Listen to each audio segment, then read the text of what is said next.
Thank you, Tiara. That's a very hard act to follow. And thank you to SMYAL for letting us speak today. I'm Dave Talbot. I'm the father of a big teen SMYAL, and I use he, him pronouns. And I'm Linden Talbot-Lo. I'm 13 years old and I use he, him pronouns. And my dad and I are here to share a little bit about my life and my new journey with SMYAL and the GC's queer community. My spouse and my then 5-year-old son Darcy won the cosmic lottery the day we adopted Linden. The only thing bigger than Linden's smile was his capacity for joy. His middle name in Chinese includes the characters Qi Lin, which represent the Chinese unicorn, an auspicious creature who foretells peace and benevolence. While life with Linden wasn't always peaceful, we soon began to call Linden by the name El Unicornio. He is our unicorn. Throughout the many surgeries that marked his early years, Linden never lost that smile. Linden has always seen the world in technicolor rainbows. As a deaf child, he sought to feel and taste and see the world's granular details, to understand the connections and to see how contrasts can be, in fact, unifying. With the help of Queertastic Gallaudet University, Linden also began to teach himself how to hear. Thus grew a profound love of all music, in particular Broadway, the piano, and the beauty of the voice raised in song. I don't know when I first realized that I was queer. My parents will tell you from the beginning that I was the unicorn gender. They just weren't sure what that meant. I came out to my 6th grade class in the fall of 2022. People were pretty supportive and teachers at my school were great. But I won't lie. There are times I feel as alone and as unique and endangered as a unicorn. I want what other 13-year-olds want. I want to hang out with my friends and feel unconditional support. I want to have a crush on someone who actually likes me back. I'm told that it's normal for teenagers to want to see themselves reflected in their friends. It's why all the girls hide in the bathroom together and all the boys often go outside to play football. Without a community of people like me, sometimes I feel that my differences aren't superpowers, but things that distance me from others. The sporty straight boys are too scared to touch me in case someone thinks they're gay, and the girls are still usually hiding in the bathroom. As my mom says, gay boys need hugs too. Sometimes this loneliness triggers acute anxiety. One night earlier this year, I had a terrible anxiety attack. I couldn't breathe, but I also couldn't stop crying. My heart hurt. My mom quickly looked up DC mental health resources for queer youth. I already attended a couple little SMYAL get-togethers, but my mom also found that SMYAL provided counseling.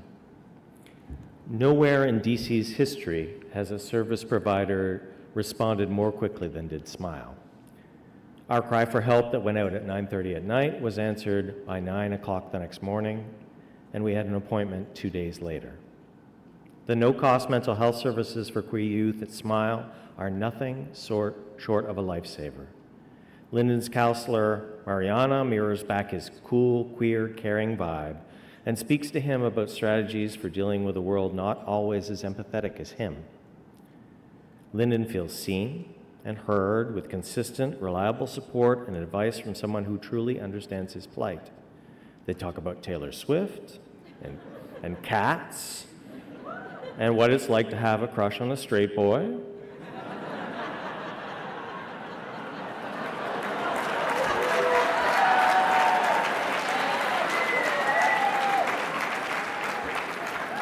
And what to do when faced with micro and macroaggressions, and then they talk more about Taylor Swift. He looks forward to every session. My SMYAL counselor helps me feel less alone. SMYAL also shows me that I'm not alone. This year, I got to ride on the SMYAL float at the DC Pride Parade in June.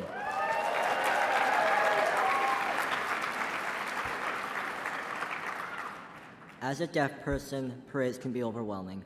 But the moment our float turned down 14th Street, and people were 10 deep on the sidewalk and they were all calling out, "We love you, Bray Kids." Can you imagine?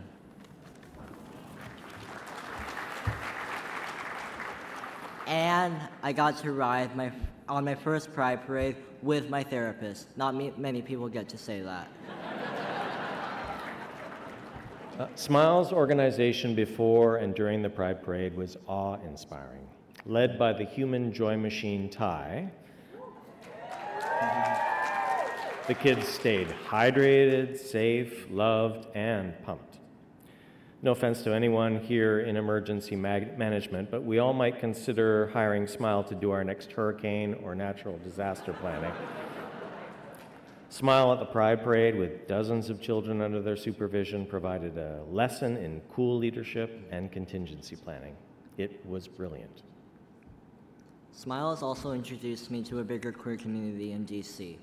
For one, SMYAL encouraged me to submit my poetry and art to SMYAL Press, a publishing company that works to amplify the voices of marginalized youth. I worked with SMYAL Press this summer, and they will be publishing one of my love poems and some of my digital artwork in an upcoming volume on young queer love.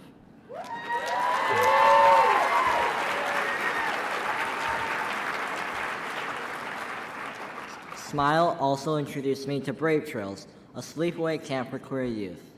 Going to Brave Trails this summer was like going home, but to a home where you have 100 siblings who all love you, and there's no such thing as too weird, and where being a caring person is a superpower, and where Chapel Roan is capital G-O-D!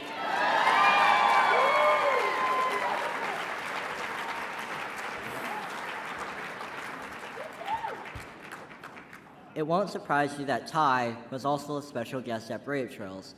Seeing them at camp meant that the universe was all connected and that everything was going to be okay. One of Linden's biggest strengths is his capacity to care and his complete intolerance for cruelty, violence, and indifference. SMYAL is an organization with a mission for just that, to bring about a world full of care and support, where the only thing excluded is exclusion itself. SMYAL embodies the rainbows that Linden has been dreaming about since he was a baby. We will be eternally grateful to SMYAL.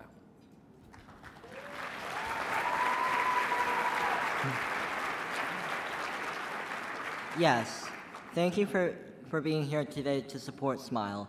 And thank you, SMYAL, for helping me embrace my queerness and giving me the tools and resources I need to make a world full of unrivaled expression and color and acceptance. Thank you.